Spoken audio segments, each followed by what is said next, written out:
நம்ம மகிழ்ச்சிங்கிறது அந்த பிள்ளைங்களுக்கு ஒரு தின்பண்டங்கள் சாப்பிடணும், ஒரு சுவையான உணவுகள், அது இயல்பான விஷயம். ஆனால் இன்னைக்கு தின்பண்டங்களுக்குள்ள எவ்வளவு வணிகம் இருக்குன்னு நம்ம கொஞ்சம் புரிஞ்சுக்கணும். பல சட்டங்கள் வந்துருச்சு.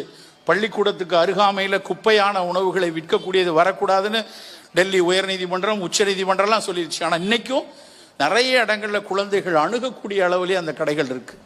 ஆனால் அவற்றில் என்ன இருக்கிறது என்பதை நாம் தான் அவர்களுக்கு கற்றுக் கொடுக்கணும், நாம் தான் சொல்லணும். நம்ம நினைச்சே பார்க்க மாட்டோம். ஐஸ்கிரீம் சாதாரண நம்ம எல்லாருக்கும் பிடிச்ச விஷயம். குழந்தை பருவத்தில் ஐஸ்கிரீம்னா அதை விட மகிழ்ச்சியான ஒரு விஷயம் இருக்காது, அவ்வளோ நல்லா இருக்கும். ஆனால் யாருக்காவது நமக்கு தெரியுமா அந்த ஐஸ்கிரீமில் வெறும் ஐஸும் பாலும் சர்க்கரையும் மட்டுமா இருக்கு? சின்ன பிள்ளைல எனக்கு ஞாபகம் இருக்கு, ஸ்கூல் டேஸில் வீட்டில் இருக்கும்போது எங்கள் தெரு வழியாக வண்டியில் ஐஸ்கிரீம் விற்பாங்க. நாங்கள் மாதத்துக்கு ஒரு நாள் ஐஸ்கிரீம் வாங்கி தரோன்னு எங்கள் அப்பாட்ட சொல்லி வச்சுருப்போம். அது எப்படா வரும், அந்த 1 மணிக்கு ஒரு மணி அடி பண்டிங்னு மத்தியானம் 1 மணிக்கு அந்த மணி அடிச்சுட்டு அந்த வண்டி வரும்போது 2 குரல் வரும், பாலைஸ் கப்பைஸ் அப்படின்னு.